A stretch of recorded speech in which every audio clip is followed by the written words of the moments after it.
Okay, today we're going to dive into something I think is really, really powerful. It's a mindset shift from Mel Robbins called the let them theory. And look, if you've ever found yourself just completely stuck, overthinking, people-pleasing, or just feeling totally drained by the end of the day, this one's for you. You know that feeling when you find out some friends made plans without you, and your mind just immediately starts spiraling? Or maybe you felt your blood pressure just shoot up because the person in front of you in line is being, well, completely annoying.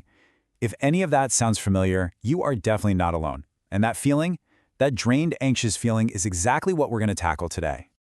That little instinct you have to jump in and fix things, or explain yourself, or just smooth everything over. We can call that the control trap. It's this superhuman urge to try and manage anything that feels uncertain or uncomfortable. I mean, our brains are basically wired to do it. But here's the problem. Trying to control things you fundamentally can't, well, that's the very thing that's exhausting you and stealing your peace. So how in the world do you break out of that cycle? Well, it turns out there's a remarkably simple and, honestly, game-changing tool for it. Let's get right into what Mel Robbins calls the let them theory. At its heart, the theory is pretty straightforward. It's all about making a conscious decision to stop wasting your precious energy on people and situations you just can't change. Now, the goal here isn't to become a robot or suppress your feelings. Nope, it's to reclaim your energy and point it back to the one person you actually can control. You. And this is why it's so brilliant. It literally breaks down into two super simple, memorable parts that you can use like your own personal mantra. First, you just say, let them, and then you immediately follow it up with, let me. That's it. And that distinction is absolutely key.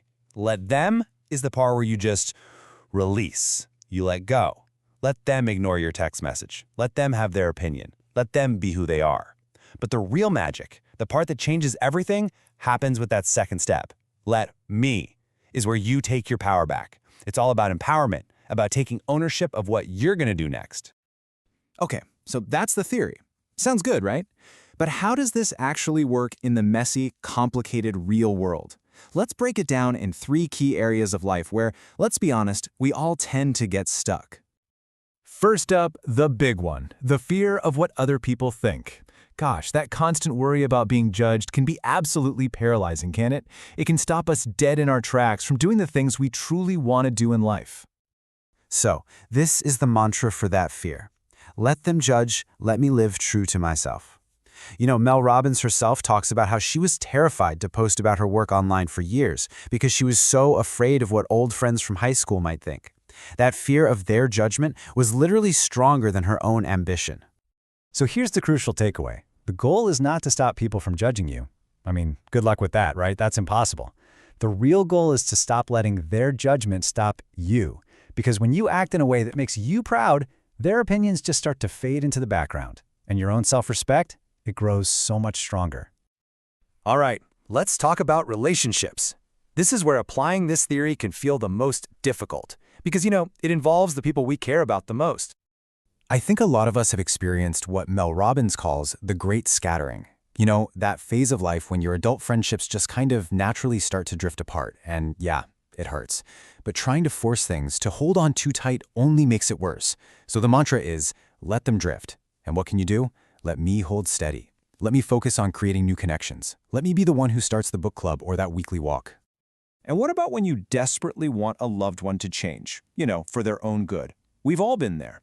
But pushing and pushing and pushing only creates resistance. The real shift happens when you can say, let them resist, and then let me lead differently. You lead by a quiet example. You show them what's possible. You don't demand that they change. And finally, let's look at how to manage your energy when someone else is being, well, emotionally immature. You know what I'm talking about. When they're giving you the silent treatment or a guilt trip or just having a full-blown adult tantrum. When that happens, the mantra is, let them feel, let them pout, let them send those dramatic texts. You are not responsible for managing their unprocessed emotions. Your part is that powerful second step. Let me choose clearly. Let me decide if I'm even going to engage with this. Let me step back instead of letting myself get pulled into their chaos. And I want to be really clear here. This is not about being cold or uncaring, not at all. It's about setting a healthy boundary to protect your own peace.